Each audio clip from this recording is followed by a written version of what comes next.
Hello guys, welcome to your channel. ಇವತ್ತಿನ recipe ಬ್ಯಾಚ್ಲರು ಆಗಿ ಇಲ್ಲಾಂದರೆ ಬಿಗಿನರ್ಸ್ ಇರ್ತಾರಲ್ಲ, ಇವಾಗ ಅಡುಗೆ ಕಲಿಯೋರು ಸಿಂಪಲ್ಲಾಗಿ ಈಸಿಯಾಗಿ ಮನೇಲಿ ಯಾವ ರೀತಿ ನಾವು ಬಿರಿಯಾನಿ ಮಾಡ್ಕೋಬೋದು ರುಚಿಯಾಗಿ ಮಾಡಿ ತೋರಿಸ್ತೀನಿ. ಅದಕ್ಕೆ ನೋಡಿ, ಇದಕ್ಕೆ ಮಸಾಲ ನಾನು ಎಲ್ಲ ಮಸಾಲೆನೂ ತೊಗೊಂಡಿದ್ದೀನಿ. ಬಿರಿಯಾನಿ ಮಸಾಲ, ಅಚ್ಕಾರದ ಪುಡಿ, ಆಮೇಲೆ ಗರಂ ಮಸಾಲ, ಸ್ವಲ್ಪ ಅರಿಶಿನ, ಶುಂಠಿ ಬೆಳ್ಳುಳ್ಳಿ ಪೇಸ್ಟು, ಇದೆಲ್ಲ ಆಲ್ ಸ್ಪೈಸಸ್, ಚಕ್ಕೆ, ಲವಂಗ, ಪಲಾವ್ ಎಲೆ ಎಲ್ಲನೂ. 1 ಕಪ್ಪಷ್ಟು ಮೊಸರನ್ನ ಸೇರಿಸ್ಕೋಬೇಕು. ಕೊತ್ತಂಬರಿ, ಪುದೀನ, ಈರುಳ್ಳಿ, ಹಸಿಮೆಣ್ಸಿನ್ಕಾಯಿ. ಈರುಳ್ಳಿ ಸ್ವಲ್ಪ ಉದ್ದುದ್ದಾಗಿ ಕಟ್ ಮಾಡ್ಕೋಬೇಕು. ಇವಾಗ 1 kg ಚಿಕನ್ನ ನೀಟಾಗಿ ತೊಳೆದಿಟ್ಕೊಂಡು, ಇವಾಗ ನಾವು ಬಿರಿಯಾನಿ ಮಾಡ್ಕೊಳ್ಳೋಂಥ ಪಾತ್ರೆನ ಇಟ್ಕೊಂಡು ಅದರಲ್ಲಿ ಒಂದು 7 ರಿಂದ 8 ಟೀ ಸ್ಪೂನಷ್ಟು ಎಣ್ಣೆನ ಸೇರಿಸ್ಕೋಬೇಕು. ತುಪ್ಪ ತಿನ್ನೋರಾದರೆ ತುಪ್ಪನೂ ಆ್ಯಡ್ ಮಾಡ್ಕೊಳ್ಳಿ ಇದ್ರ ಜೊತೆಗೇ.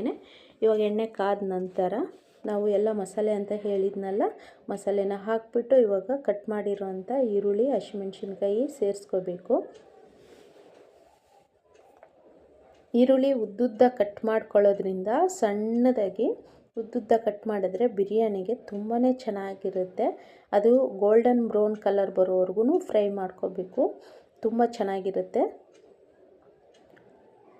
ಇವಾಗ ಈ ರೀತಿ ಎಲ್ಲ ಫ್ರೈ ಮಾಡಿಕೊಂಡು ಶುಂಠಿ ಬೆಳ್ಳುಳ್ಳಿ ಪೇಸ್ಟನ್ನು ಸೇರಿಸ್ಕೋಬೇಕು. ಶುಂಠಿ ಬೆಳ್ಳುಳ್ಳಿ ಪೇಸ್ಟು ಒಂದು 3 ಟೀ ಸ್ಪೂನಷ್ಟು ಇದೆ.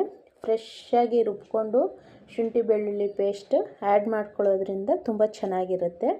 ಟೊಮೊಟೊ ಹಣ್ಣು ಬಂದುಬಿಟ್ಟು 2 ಟೊಮೊಟೊ ಹಣ್ಣನ್ನು ಸೇರಿಸ್ಕೋಬೇಕು, ಚಿಕ್ಕದಾಗಿ ಕಟ್ ಮಾಡಿಕೊಂಡು.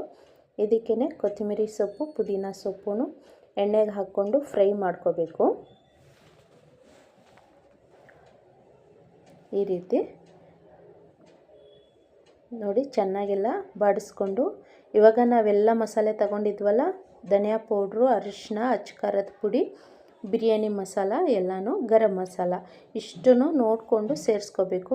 ಅಂದರೆ ಧನಿಯಾ ಪೌಡ್ರು 2 ಟೀ ಸ್ಪೂನಷ್ಟು, ಅಚ್ಕಾರದ ಪುಡಿ 2 ಟೀ ಸ್ಪೂನಷ್ಟು, ಸ್ವಲ್ಪ ಅರಿಶಿನ, ಬಿರಿಯಾನಿ ಮಸಾಲೆ 1 ಟೀ ಸ್ಪೂನಷ್ಟು, ಗರಂ ಮಸಾಲ ಅರ್ಧ ಟೀ ಸ್ಪೂನಷ್ಟು ಮೆಜರ್ಮೆಂಟ್ ಹೇಳ್ತಾಯಿದ್ದೀನಿ. ಮೊಸರು ಹಾಕ್ಕೊಳ್ಳೋವಾಗ ನಾವು ಫುಲ್ಲು ಲೋ ಫ್ಲೇಮ್ ಇಟ್ಕೊಂಡು ಮೊಸರನ್ನು ಸೇರಿಸ್ಕೋಬೇಕು. ಯಾಕಂದರೆ ಹೈ ಫ್ಲೇಮಲ್ಲಿ ಮೊಸರು ಸೇರಿಸ್ಬಾರ್ದು, ಲೋ ಫ್ಲೇಮಲ್ಲೇ ಮೊಸರು ಸೇರಿಸ್ಕೋಬೇಕು. ಇವಾಗ ರುಚಿಗೆ ತಕ್ಕಷ್ಟು ಸಾಲ್ಟನ್ನು ಸೇರಿಸ್ಕೋಬೇಕು.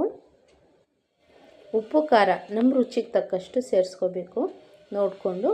ಇವಾಗ ನಾವು ನೀಟಾಗಿ ತೊಳೆದಿಟ್ಕೊಂಡಿರೋಂಥ ಚಿಕನ್ನ ಇದಕ್ಕೆ ಮಸಾಲೆಯಲ್ಲಿ ಚೆನ್ನಾಗಿ ಫ್ರೈ ಮಾಡ್ಕೋಬೇಕು. ಇದು ಮ್ಯಾಗ್ನೇಟು ಮಾಡಿಲ್ಲ, ಹಂಗೇ ಡೈರೆಕ್ಟಾಗಿ ಇಮ್ಮಿಡಿಯೇಟಾಗಿ ಇನ್ಸ್ಟೆಂಟಾಗಿ ಮಾಡ್ಕೊಳ್ಳೋಂಥ ಸಿಂಪಲ್ಲಾಗಿ ಬ್ಯಾಚ್ಲರ್ ಬಿರಿಯಾನಿ ಹೇಳ್ಬೋದು. ಇದು ತುಂಬ ಈಸಿಯಾಗಿ, ಹೆವಿ ಮಸಾಲೆಯನ್ನು ಹಾಕ್ತಾಯಿಲ್ಲ. ಹೆವಿ ಮಸಾಲೆ ಹಾಕಿದ್ರೂ ಬಿರಿಯಾನಿ ಚೆನ್ನಾಗಿರಲ್ಲ, ಜಾಸ್ತಿ ಕೊತ್ತಂಬರಿ ಪುದೀನ ಹಾಕೋದ್ರಿಂದನೂ ಚೆನ್ನಾಗಿರಲ್ಲ. ನೋಡಿ, ಸಿಂಪಲ್ಲಾಗಿ ಇರೋಂಥ ಬಿರಿಯಾನಿ. ಇವಾಗ ಇದು ಒಂದು 2 ನಿಮಿಷ ಅಷ್ಟು ಮಸಾಲೆ ಎಲ್ಲ ಚೆನ್ನಾಗಿ ಹಿಡಿಯೋವರೆಗೂ ಫ್ರೈ ಮಾಡ್ಕೋಬೇಕು ನಾವು. ಮಸಾಲೆ ಸೈಡ್ಸ್ ಎಲ್ಲ ಎಣ್ಣೆ ಬಿಟ್ಕೊಂಡಿದೆ ನೋಡಿ, ಈ ರೀತಿ. ಇವಾಗ ಫ್ರೈ ಮಾಡಿಕೊಂಡು ಇದಕ್ಕೇ ನಾವು ಅಕ್ಕಿನ ಸೇರಿಸ್ಕೋಬೇಕು. ಅಂದರೆ 1 kg ಚಿಕನ್ ಆದರೆ ಅರ್ಧ kg ಅಕ್ಕಿ ಸೇರಿಸ್ಕೊಂಡ್ರೆ ಪೀಸು ಚೆನ್ನಾಗಿ ಕಾಣಿಸುತ್ತೆ. ಇಲ್ಲ ಅಂತಂದರೆ ಸಮವಾಗಿ ಹಾಕ್ಕೊಳ್ಳೋದಾದರೆ 1 kg ಚಿಕನ್ಗೆ 1 kg ಅಕ್ಕಿನೂ ಸೇರಿಸ್ಕೋಬೋದು, ಅದು ಅವ್ರವ್ರ ಚಾಯ್ಸು. ಇವಾಗ ನಾನು 2 ಲೋಟ ಅಕ್ಕಿಗೆ 4 ಲೋಟ ನೀರನ್ನು ಸೇರಿಸಿದ್ದೀನಿ. ಯಾಕಂದರೆ ಕೆಲವೊಂದು ಅಕ್ಕಿ ಜಾಸ್ತಿ ನೀರು ಕುಡಿಯುತ್ತೆ, ಕೆಲವೊಂದು ಅಕ್ಕಿ ನೀರು ಜಾಸ್ತಿ ತಗೊಳೋದಿಲ್ಲ. ಹಾಗಾಗಿ ನಾನೊಂದು ಅರ್ಧ ಗಂಟೆ ಮುಂಚೆನೇ ಅಕ್ಕಿನ ನೆನೆಸಿಟ್ಟಿದ್ದೀನಿ. ಇವಾಗ ಚೆನ್ನಾಗಿ ಕುದಿ ಬಂದ ನಂತರ ಇದು ಅಕ್ಕಿ ಹಾಕ್ಕೋಬೇಕು. ಇವಾಗ ನಾವು ತಳ ಅಂಟದೇನೆ ಇದು ಕುಕ್ ಮಾಡ್ಕೋಬೇಕು. ಅಕ್ಕಿ ಹಾಕಿದ ಮೇಲೆ ನಾವು ಸಿಮ್ಮಲ್ಲಿ ಇಟ್ಕೋಬೇಕು, ಅಂದರೆ ಲೋ ಫ್ಲೇಮ್ ಇಟ್ಕೊಂಡೆ ನಾವು ಬಿರಿಯಾನಿ ಮಾಡ್ಕೋಬೇಕು.